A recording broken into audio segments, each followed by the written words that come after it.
Olá, estamos começando mais um programa do Boa Tarde, Doutor. E hoje a gente vai falar sobre blefaroplastia.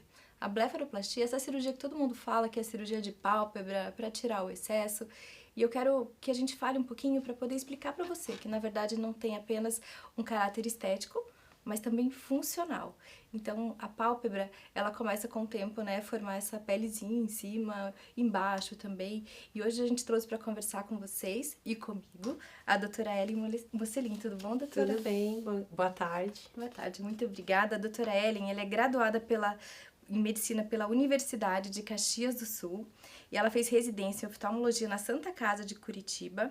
Ela é preceptora no Hospital Angelina Caron de plástica ocular e ela fez um fellow em plástica. Então, por isso que ela é super, né, expert para poder falar para nós sobre blefaroplastia. Então, eu queria começar falando o que é essa cirurgia, como que ela funciona, né, para quem que ela é indicado. Então, a blefaroplastia é a cirurgia que remove o excesso da pele, né? Mas ela não inclui somente a mexer na pele, né? A gente tem gordura, a gente tem músculo e tem toda a questão funcional, né, da pálpebra. Ela pode ser feita tanto na pálpebra superior quanto na pálpebra inferior. E o principal motivo, né, da procura para fazer uma blefaroplastia é o peso, é não conseguir passar mais a maquiagem, sentir flacidez, né? Na parte inferior, as bolsas de gordura podem ficar mais evidentes. Então, além da queixa funcional, o principal motivo de procura é a queixa estética. E em relação à faixa etária que procura para fazer essa cirurgia, o que você percebe no teu consultório, centro cirúrgico? A faixa etária varia muito porque o acometimento das pálpebras, ele muda muito com a raça, né? Com a cor, com a genética, a profundidade da órbita, né? Eu tenho a órbita bem funda, então provavelmente vou demorar um pouco mais para fazer a cirurgia. Então varia muito em relação a isso. E também em relação ao que a pessoa está motivada, né? Muitos pacientes chegam e falam para mim, doutora, tá na hora de eu fazer uma blefaroplastia? E eu sempre digo, o que tá te motivando a você procurar essa cirurgia, né? Obviamente que tem alguns pacientes com 80 a mais, né? Já operei, o ano passado eu operei uma paciente de 94 anos de blefaroplastia. E era uma queixa funcional. Isso a gente vai chegar e vai dizer, olha, acho que o senhor ou a senhora tem que se submeter à cirurgia para enxergar melhor.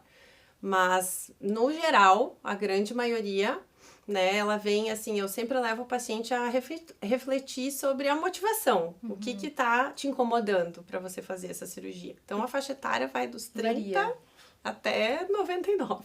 Porque, na verdade, não só funcional, mas principalmente estético, né, sempre tem uma expectativa, a pessoa cria uma expectativa. Sim. E hoje, com redes sociais, todo mundo olha e fala, Então, nossa, quero... a rede social, ela fez com que a imagem das pessoas ficasse muito em evidência, né? Hoje tudo é imagem. Sim. A gente tem uma câmera de celular que é super potente, qualquer coisa a gente faz uma selfie para ver se a maquiagem tá boa.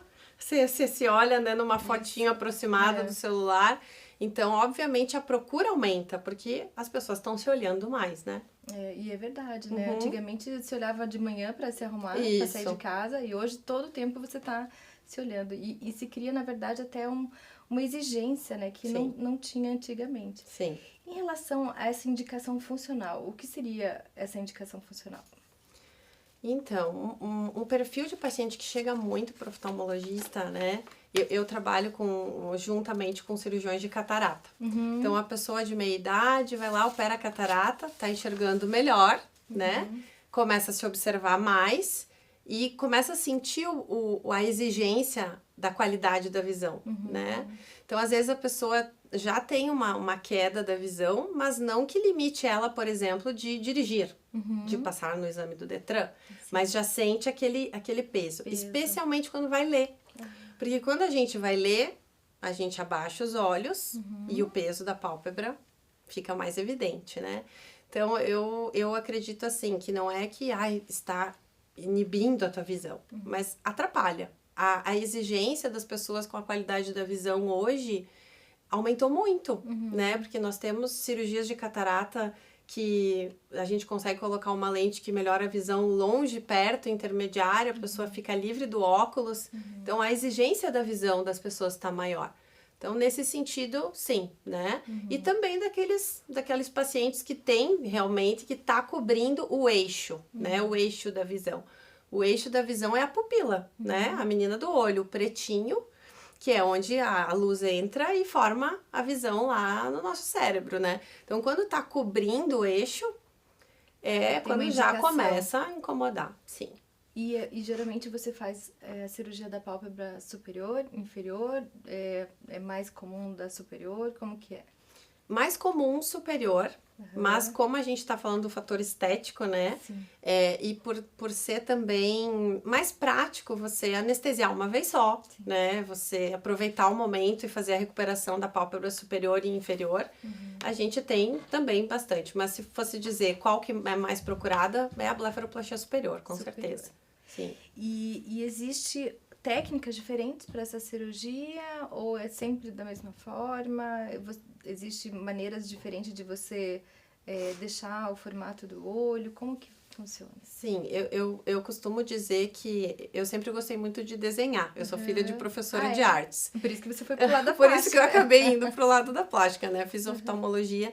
E antes, o momento mais importante da cirurgia, né? Da execução, digamos assim, é a marcação.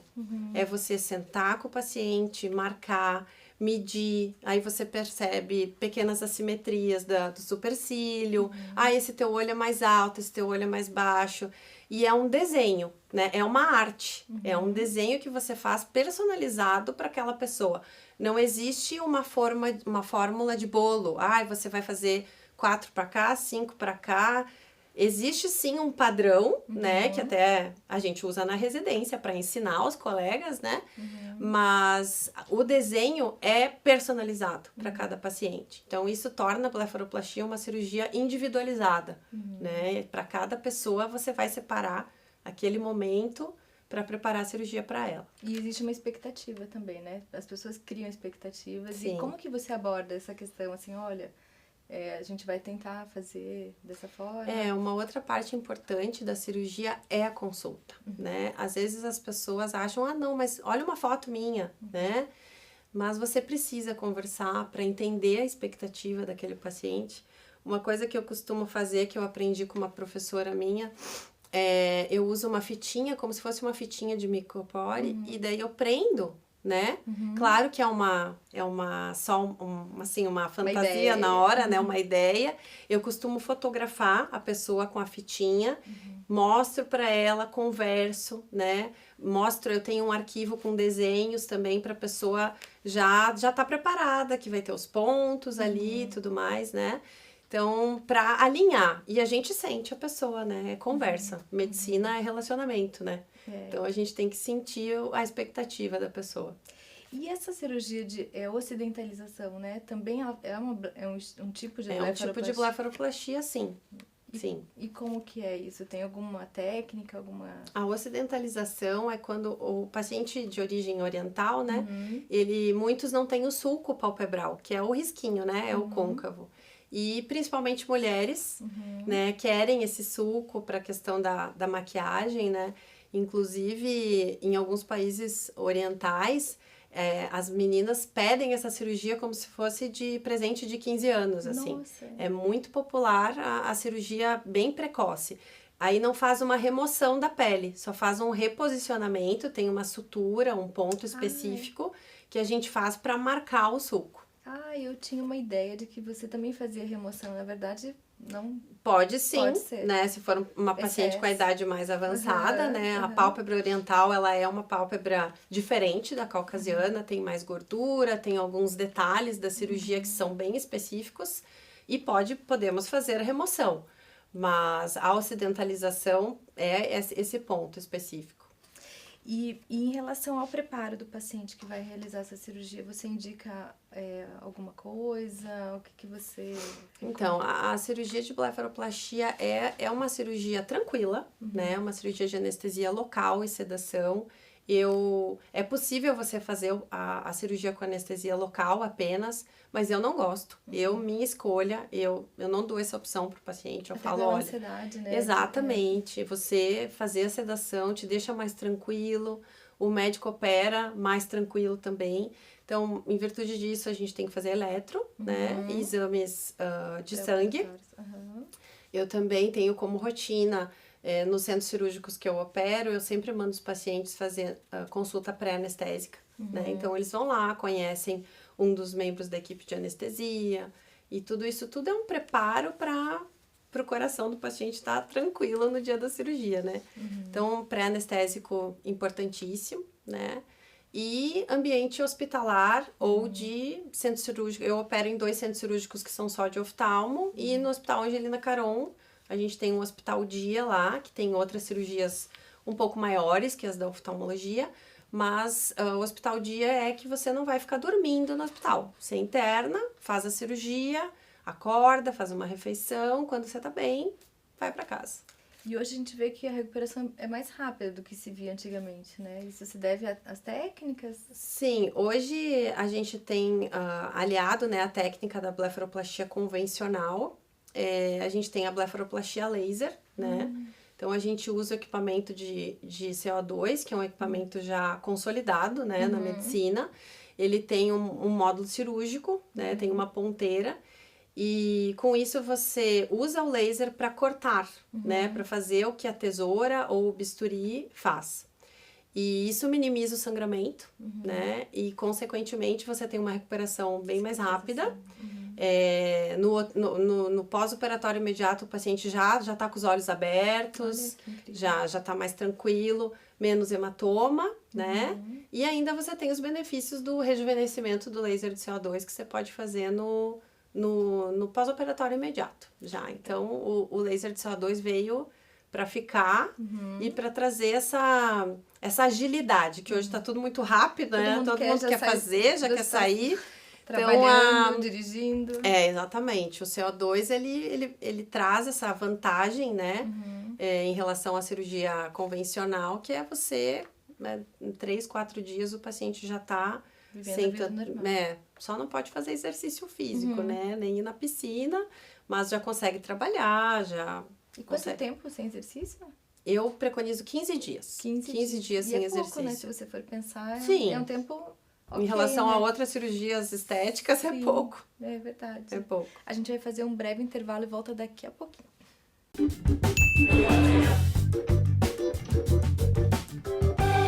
Já estamos de volta ao nosso programa Boa Tarde, Doutor. Hoje a gente está falando sobre blefaroplastia, que é essa cirurgia de remoção de pele na pálpebra superior, inferior. A gente está com a doutora Ellen aqui. E eu queria falar um pouquinho agora, doutora, sobre o resultado, né? Então, a gente falar sobre a cicatrização. Muitas pessoas têm medo de fazer a cirurgia pelo fato de poder mudar o olhar, né? De aparecer a cicatriz. Como que tem sido a tua experiência? Então, para nossa sorte, né? A pele da pálpebra é a mais fina do corpo. Então, ela cicatriza muito rápido, né? Os pontos fecham rápido. E por ela ser uma pele fina, né, ela fica com a cicatriz menos evidente. As pessoas têm muito medo do queloide, né? Tem muito paciente que chega e pergunta. Não é um lugar que faz queloide. Em alguns pacientes pode acontecer dela ficar um pouco mais espessa, mas é temporário, né? Tem cuidados que a gente tem que fazer na sutura, né? A sutura caprichada ajuda na cicatriz. E no pós-operatório tem algumas orientações que a gente passa, pomadas, né? Cuidados para a cicatriz ficar boa. Na grande, imensa maioria das pessoas fica. A cicatriz da pálpebra superior fica no côncavo. Então, quando a pessoa abre os olhos, fica escondida, né? Só quando você fecha. E a da pálpebra inferior, quando precisa fazer remoção de pele, fica logo abaixo dos cílios. E fica muito boa a cicatriz, o aspecto fica bem bom. Os pacientes às vezes se surpreendem. Nossa, nem tô enxergando, né, a cicatriz. Então, com os cuidados adequados, não precisa ter medo da cicatriz, não. E pode ter, assim, mudar o formato do olhar, do olho? Então, isso é uma coisa que depende, claro, do cirurgião, e é uma coisa que eu preconizo, né, quando eu faço as minhas cirurgias. é manter o olhar da pessoa como se ela tivesse alguns anos mais jovem, mas sem perder a essência, né? Sem perder o formato original, né? Salvo alguns casos que a gente tenha que mexer em alguma coisa, mas esses dias eu até... uma amiga minha fez cirurgia comigo e ela falou assim, nossa, tô me sentindo assim como se eu fosse mais nova, como se eu tivesse me vendo uns anos atrás, né? Então, isso também é muito do cirurgião, né? E de conversar. Claro que às vezes o paciente tem um desejo irreal da cirurgia e a gente tem que trazer ele para a realidade para que não se crie uma expectativa errada com o resultado, né? Tipo, ó, até aqui podemos fazer, né? Uma coisa bem importante é o quanto de pele remover. Porque às vezes a pessoa quer remover um tanto que se você remover tudo aquilo, você vai deixar o paciente com o olho aberto no pós-operatório. Nós vamos ter outro problema. Então, a medida é uma coisa também que eu converso com a pessoa quando eu tô marcando, olha, vamos tirar até aqui, que é o seguro, para você ficar bem, né, contente com o resultado e a saúde do teu olho ficar preservada. E geralmente as pessoas ficam satisfeitas, né? É muito difícil você ver alguém falar, nossa, eu fiz. É uma cirurgia que encanta, eu, né, sou suspeita para falar, porque é o meu chão, né, a blefaroplastia. Mas é uma cirurgia que, quando termina e o paciente ainda não começou o processo de cicatrização e de ficar inchado, eles saem já muito felizes, né? Já, nossa, estou ótimo. No outro dia, claro, tem edema, né? Fica roxinho, mas mesmo assim é uma cirurgia que o resultado é aparente, né? E depois, claro, tem o processo de cicatrização que leva um tempo, que a gente anda com aquela pessoa, né, nesse processo. Mas, no geral, os pacientes ficam muito felizes, graças a Deus. Que bom. E quanto tempo você geralmente diz que é o resultado final, que a pessoa pode esperar um resultado, já é o resultado final? Então, toda cirurgia estética, Carol, é de 3 a 6 meses, né? Eu, normalmente, faço a foto final com 3 meses. Às vezes, eu associo toxina botulínica no pós-operatório. E aí, com a toxina no efeito, né, o resultado fica melhor. Essa é uma outra dúvida, né? As pessoas perguntam, né? Pode fazer outros procedimentos junto? Faz antes, faz depois? O que pode fazer, o que não pode fazer? O mecanismo de ação do Botox é a paralisação da musculatura, né? Que daí minimiza as rugas. Quando você paralisa a musculatura, você perde um pouco o parâmetro do quanto que aquele olho movimenta. Porque a sobrancelha, ela faz parte, né? Sobrancelha é a moldura do quadro. Então, quando a gente faz a toxina, paralisa, né, a musculatura do frontal. E se você tá com isso paralisado, automaticamente você fica parecendo que tem mais pele, né? É 2, 3 milímetros, mas no todo da pálpebra faz diferença. Então, quando as pessoas vêm consultar comigo e dizem, doutora, estou sob efeito da toxina, ou eu percebo, eu digo, vamos esperar, né? E a toxina no pós-operatório a partir do 30º dia, 30 dias. Isso também tem uma razão, porque a movimentação da nossa face faz drenagem linfática, né? Então natural. Você permite que... Isso. Se você faz muito precoce a toxina no pós-operatório, vai ser transitório, mas você pode fazer um edema. Vai fazer um edema, pode inchar. Ai, doutora, não funcionou a cirurgia. Olha, eu tô com uma bolsa aqui de volta. Mas é porque você paralisando a musculatura aqui das ruguinhas, né, do pé de galinha, atrasa um pouco a drenagem. Então, eu gosto de esperar 30 dias.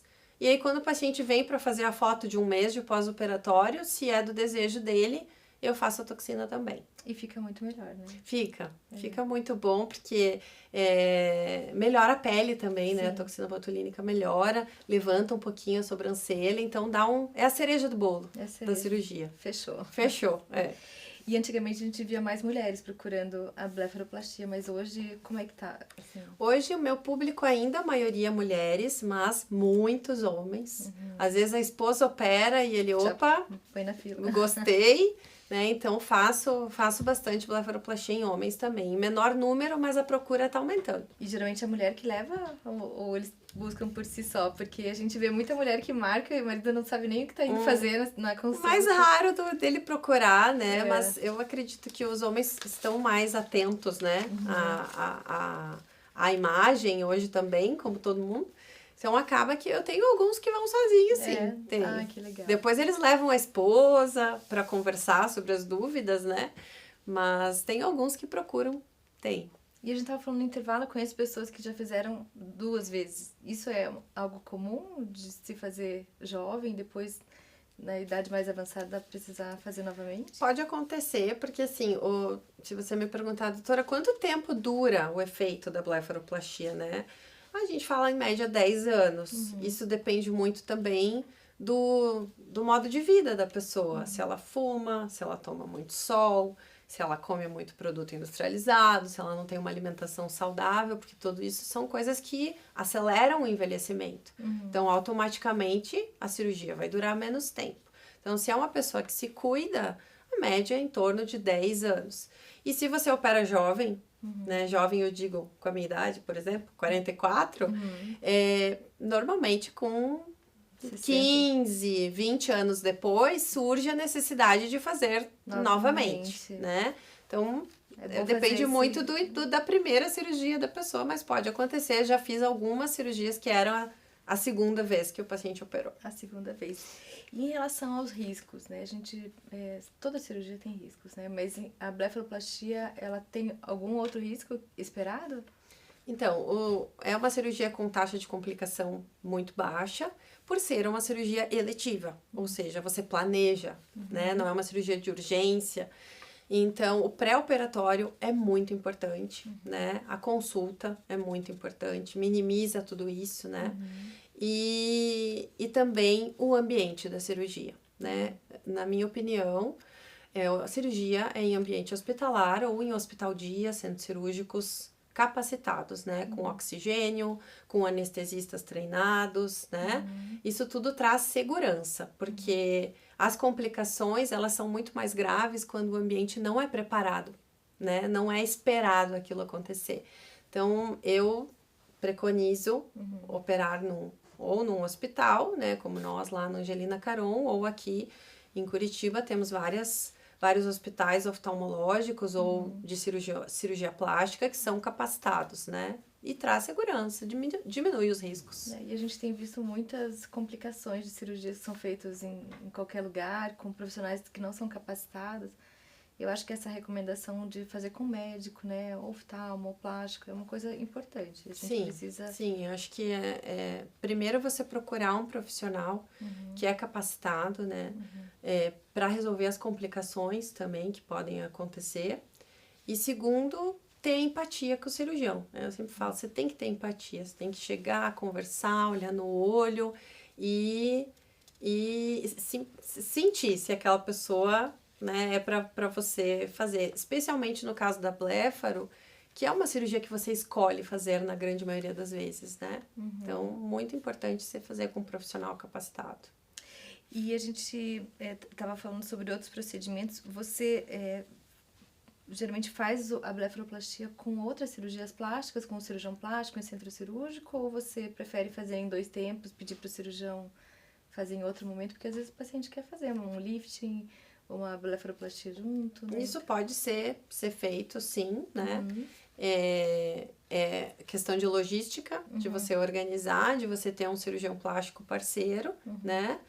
E desejo do paciente. Então, é possível, sem problema algum. E tem algum paciente que você não recomenda fazer cirurgia, que você desaconselha? Principal causa da gente não recomendar é a expectativa irreal com a cirurgia. E, infelizmente, isso acontece, né? Porque a rede social traz, às vezes, algumas expectativas irreais, que nem tudo que está na rede é verdadeiro, né? A gente tem que saber filtrar. E tem algumas condições oftalmológicas, olho seco severo, se o paciente já passou por algumas outras cirurgias, se ele tem paralisia de alguma parte da face, né? Então, tem algumas condições oftalmológicas que a gente tem que fazer, ou fazer com muito cuidado, né? Ou contraindicar a cirurgia. Muito obrigada, doutora. Quero Obrigada agradecer você também que nos assistiu e não perca os nossos próximos programas do Boa Tarde, Doutor.